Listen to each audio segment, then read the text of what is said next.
Nous allons maintenant passer aux questions-réponses. J'invite nos deux participantes à nous rejoindre. Merci. Nous recevons des questions. Je vous remercie. J'incite nos auditeurs et spectateurs à nous envoyer leurs questions et à voter pour celles qui leur plaisent le plus. J'aimerais d'abord passer une question de Christiane. Pourriez-vous nous donner des exemples de financiation basée sur les résultats pour l'élimination du CO2 basé sur la Terre? Oui.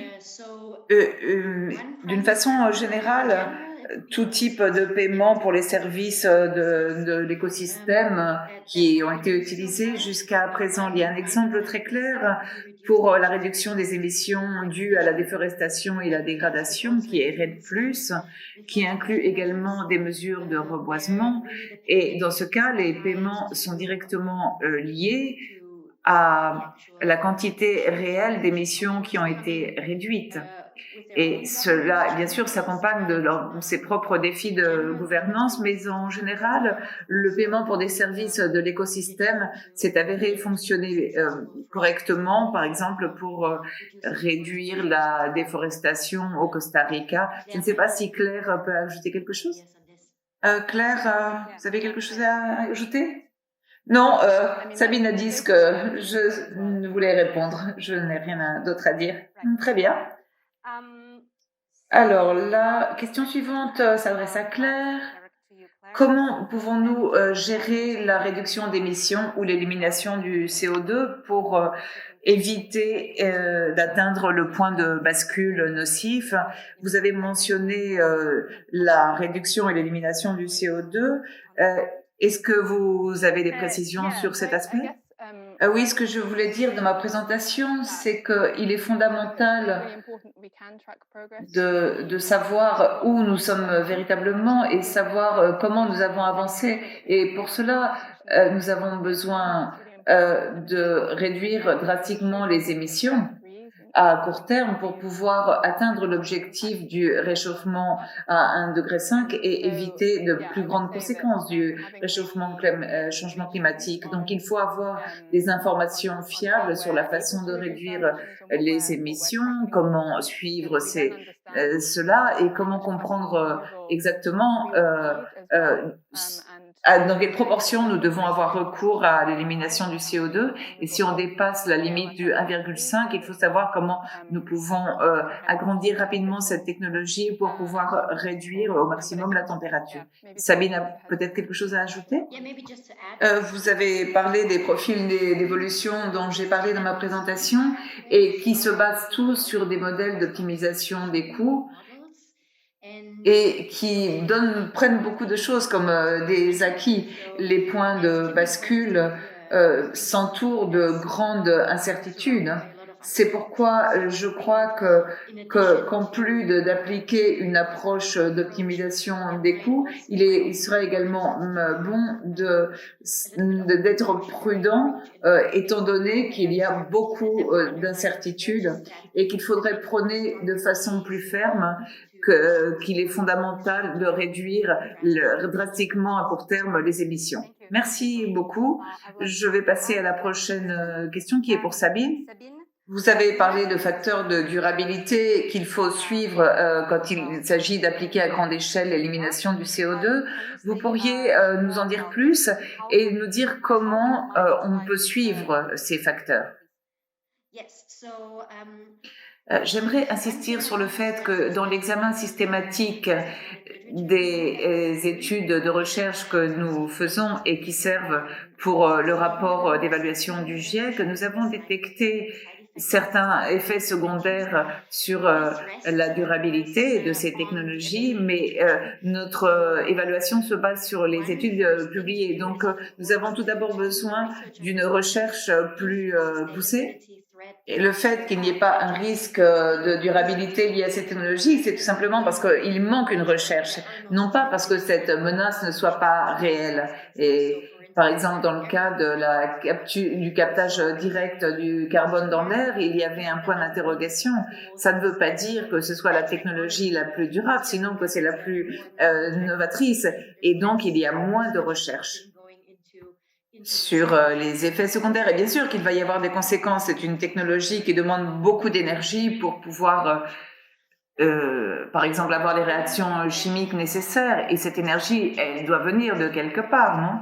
Et elle doit ne pas produire d'émissions. Et si, par exemple, on utilise uniquement l'énergie photovoltaïque, eh bien, il peut y avoir des conséquences en termes d'affectation des terres. Nous pouvons en apprendre beaucoup de l'expérience que nous avons tirée de la bioénergie de l'Union européenne. Il y a eu un débat approfondi sur le fait que la bioénergie est véritablement une bonne option d'atténuation, et y compris sans le captage et le stockage de carbone. Car si nous dépendons d'importation de biomasse et que cette biomasse a été cultivée d'une façon qui n'est pas durable et qu'elle a même entraîné une plus grande déforestation, alors nous n'allons pas pouvoir utiliser cette biomasse pour réduire, pour comptabiliser la réduction des émissions. Et qui plus est, ce débat dans l'Union européenne a conduit à une directive sur les énergies renouvelables qui inclut des dispositifs de sécurité c'est-à-dire des critères qu'il faut appliquer pour les importations de biomasse. Et je crois que c'est un exemple qui en dit long sur notre façon d'avancer pour garantir la durabilité de ces technologies. Chacune d'entre elles va avoir des critères différents car elles ne sont pas toutes comme la biomasse. Chaque technologie comporte ses propres risques. Et cela rejoint à ce que Claire a dit dans sa présentation. Nous avons déjà une expérience sur les mécanismes de gouvernance qui sont liés à la gestion des terres dans des approches d'élimination du CO2 basées sur la terre, mais nous devons également mieux comprendre les risques pour la durabilité qui sont associés à d'autres types de technologies. Et il y aura également des risques pour la durabilité qui sont liés à l'élimination du CO2 en général. Ce qu'a dit Claire aussi, par exemple, si nous avons besoin de mesures de gouvernance qui évitent que les gouvernements optent pour ne pas réduire les émissions à court terme car ils peuvent acheter certains droits d'émissions à l'avenir et comme des options alternatives. Merci beaucoup, Sabine. La prochaine question s'adresse à Claire. Que pouvons-nous apprendre de REDD+ pour les technologies d'élimination du CO2 qui ne se basent pas sur la Terre? Eh bien, c'est une question très intéressante. REDD+ a beaucoup à nous apprendre quant aux questions sur les défis de gouvernance auxquels ont été confrontés de nombreux pays au moment d'appliquer REDD+. Par exemple, si nous voulons utiliser la bioénergie avec le captage et le stockage de carbone, les pays ont besoin d'avoir un environnement propice pour pouvoir faire le suivi et pour appliquer des mesures et des dispositifs de protection et de sécurité. L'initiative REDD+ a été mise en place il y a déjà un moment et nous savons donc qu'elle fonctionne. Et nous savons aussi ce qui ne fonctionne pas. Mais je crois c'est surtout utile pour les options d'élimination de CO2 basées sur la Terre. Je ne vois pas vraiment comment cela pourrait s'appliquer à d'autres technologies, mais la question est vraiment très intéressante. Sabine, peut-être ajouter quelque chose? Non, vous avez très bien répondu. La prochaine question s'adresse à toutes les deux, mais je vais d'abord demander à Sabine de répondre. Comment pouvons-nous mettre en marche un processus qui réponde à la question fondamentale de qui doit payer et combien pour l'élimination du CO2? Je veux dire cela très brièvement car Claire vient de publier un article très intéressant sur la façon de partager la responsabilité de l'élimination du CO2 à l'aune de différents principes comme l'équité ou la justice. D'un point de vue économique, Si nous sommes d'accord pour atteindre l'objectif de 1,5 et que nous avons donc besoin d'avoir un niveau d'émissions nettes zéro en 2050, cela implique que pour à la moitié du siècle, chaque tonne de CO2 émise devra payer par sa propre élimination. C'est-à-dire que si l'on fixe un prix du carbone, soit à travers le commerce des droits d'émission ou à travers des impôts, et il faut que ce prix soit suffisant pour assumer les coûts d'élimination de cette quantité de carbone. Et c'est pourquoi il faut envisager le type de financement est nécessaire pour les émissions nettes zéro. Et ça devient plus compliqué quand on commence à parler d'émissions négatives, car alors on parle d'un bien public, c'est-à-dire l'élimination du CO2, et il n'y a donc pas les revenus qui proviennent de l'imposition des émissions résiduelles, mais de toute façon, il faut envisager la façon d'obtenir les ressources nécessaires pour financer tout ceci. Mais je pense que Claire a plus à en dire sur qui doit payer et quoi. Je n'ai pas besoin d'animer le débat, hein, tout est très fluide entre vous. Claire, que pouvez-vous dire justement avec cet article que vous venez de publier? Merci. Justement, c'est la question qui est à la base de cette recherche que j'ai menée avec des confrères, c'est-à-dire comment les questions d'ordre d'équité ont des conséquences et la responsabilité qui doit être endossée pour l'élimination du CO2. Et on en a beaucoup parlé quant à la réduction des émissions, mais pas tant quant à l'élimination du CO2.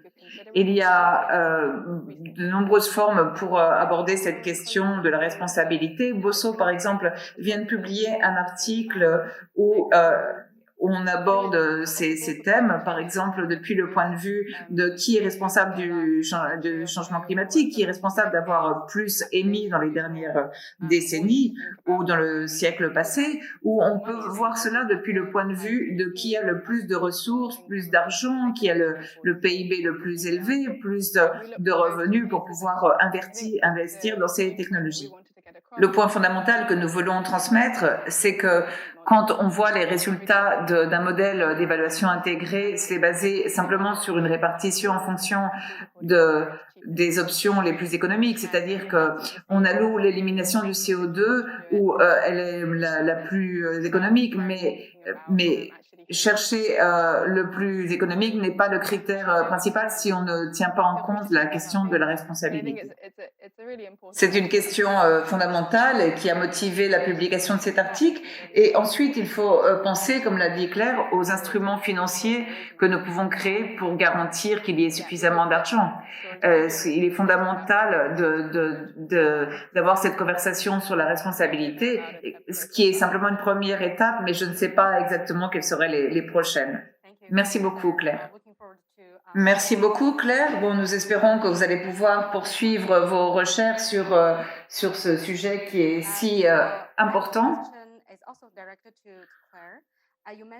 Claire, vous avez dit qu'il est fondamental d'avoir de meilleures données sur les inventaires.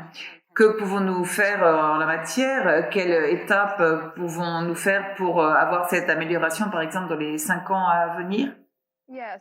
À mon avis, le plus grand obstacle, c'est d'apporter un soutien aux pays en développement qui n'ont pas d'expérience dans l'apport des informations sur les inventaires, simplement parce qu'il manque de capacité. Et je crois que c'est le défi majeur pour les 5 ans à venir. Dans la Convention cadre des Nations Unies sur les changements climatiques, nous voyons qu'il y a à peine un petit groupe de pays qui ont de l'expérience pour informer tous les ans sur leurs émissions, leurs inventaires de gaz à effet de serre. Et il y a beaucoup de pays qui n'ont pas cette expérience et qui ne peuvent pas informer sur leurs émissions dans chaque secteur, qui ne savent pas exactement où sont ces émissions. Et donc, il est vraiment très important de combler ces lacunes et de créer des capacités dans ces pays. et également d'améliorer la technologie pour que les données qui manquent dans les inventaires puissent être apportées, surtout pour le secteur de la terre qui s'entoure de grandes incertitudes, même dans les pays en développement, où il y a également des défis très clairs. Par exemple, faire une différence entre l'élimination des émissions anthropogéniques et celles qui ne sont pas anthropogéniques. Et là, il y a une zone grise très grande au milieu. Et la méthode pour déterminer cela actuellement n'est vraiment pas parfaite. Donc, il y a vraiment beaucoup de questions à aborder. Je ne sais pas si Sabine peut ajouter quelque chose. Merci Claire. Il y a une question qui s'adresse à toutes les deux. Je vais donner la parole d'abord à Sabine. Vous pourriez expliquer les processus de délibération qui sont nécessaires pour voir le profil d'élimination et les processus qui sont nécessaires? Oui, j'ai mentionné les processus de délibération car il y a eu beaucoup de recherches et d'évaluations sur le type d'approche existante sur l'élimination du CO2, quels sont leurs potentiels, les coûts, les risques associés. Et cela est une bonne chose car il faut savoir ce que nous avons à notre disposition. Mais l'expérience nous montre que si ces études de recherche ne s'accompagnent pas d'un processus de délibération, eh bien, il y aura certainement des problèmes. Ici, en Allemagne, c'était clair avec le captage et le stockage du carbone. Et nous pourrions être face à une technologie parfaite, mais que personne ne voudrait appliquer au niveau social. Et donc, il est très bien d'avoir des connaissances technologiques et scientifiques. Et il est fondamental de savoir quels mécanismes sont nécessaires, mais il est tout aussi important d'entretenir un dialogue sur cela pour savoir ce que nous voulons en faire et comment nous voulons le faire. Et nous pouvons donc parcourir toute la chaîne d'innovation qui n'est pas simplement basée sur l'offre, mais aussi sur la demande. Et par ailleurs, au-delà de la question de la façon d'agir, il faut savoir dans quelle mesure, dans quelle quantité nous voulons agir. Car il y a plusieurs profils d'évolution. On peut avoir recours à plus d'élimination de CO2 à moyen et long terme et moins à court terme. Surtout dans ces moments où nous avons connu le confinement, la récession économique et d'autres événements, et qui, selon certains calculs, pourraient se traduire par une réduction entre 5 et 7% des émissions. Ce qui est bien, car c'est l'objectif que nous visons, mais ce n'est pas quelque chose qui serait possible pendant 10 ans. Et donc, il est fondamental d'examiner ce que nous pouvons faire. Hein. Et donc, on le voit également dans la Convention cadre des Nations Unies sur le changement climatique. Dans ma présentation, j'ai montré les différents profils d'évolution envisagés. Il y a beaucoup de délégations qui affirment qu'un profil qui envisage un dépassement élevé et à la moitié du siècle et qui ensuite réussissent à descendre à 1,5 degré à la fin du siècle n'est pas un profil valable. Car pourquoi? Parce que il faudrait affronter les conséquences du changement climatique et on ne sait pas si certaines conséquences sont réversibles. Donc, il est vraiment très important d'avoir un processus de délibération. Il est vrai qu'il y a beaucoup d'incertitudes. Je ne sais pas si c'est une bonne chose, mais il est certain que cela remet dans son contexte le débat que nous devons maintenir dans la société sur l'acceptation de ces technologies. Et c'est vrai, car finalement, on se rend compte que les défis techniques ne sont pas que des petits éléments de tout ce qu'impliquent ces technologies et dans lesquels la question sociale pèse beaucoup plus. Sabine, vous avez dit des choses très intéressantes. La prise de conscience et l'acceptation de la société est fondamentale et il y a donc besoin d'impliquer toutes les parties intéressées. Il faut des stratégies au niveau national, au niveau locales.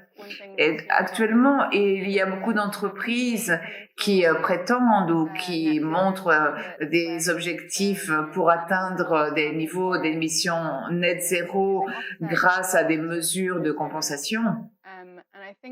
Mais pour que l'on puisse avoir confiance dans ces entreprises, il faut plus de transparence sur leur façon d'atteindre ces objectifs, car si on a recours à l'élimination du CO2, il faut être sûr qu'elles ne choisissent pas simplement pour la solution la plus facile et plantent des arbres, mais qu'elles aient une stratégie à moyen et long terme sur des dizaines d'années pour savoir comment elles vont se comporter pour atteindre cet objectif de 1,5. Et c'est pour ça qu'il faut un débat public, une plus grande sensibilisation, surtout pour que les personnes sachent qu'on ne peut pas utiliser l'utilisation du CO2 pour éviter de réduire les émissions et éviter des mesures qui ne soient que du greenwashing. Merci beaucoup. Je crois que c'est un commentaire très pertinent pour clore ce débat. Nous n'avons pas pu répondre à toutes vos questions, mais nous vous remercions tous de les avoir envoyées. Merci bien entendu à nos deux conférencières, Claire et Sabine, et pour le temps qu'elles nous ont consacré et pour ce débat si intéressant qu'elles ont permis. Merci bien sûr aux spectateurs. Si vous voulez plus d'informations, vous pouvez trouver des informations supplémentaires sur ce thème et sur d'autres dans notre page web. Et vous pourrez également voir le Campfire Chat sur ce même thème.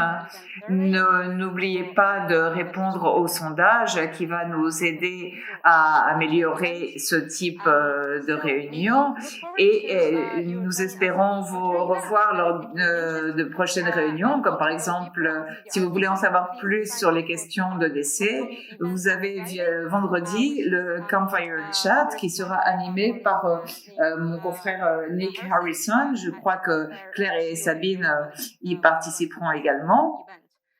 Donc enfin, je voudrais remercier à Anita et à Michael Thompson qui sont derrière l'écran et qui nous ont donné tout le soutien technique et logistique. Merci beaucoup.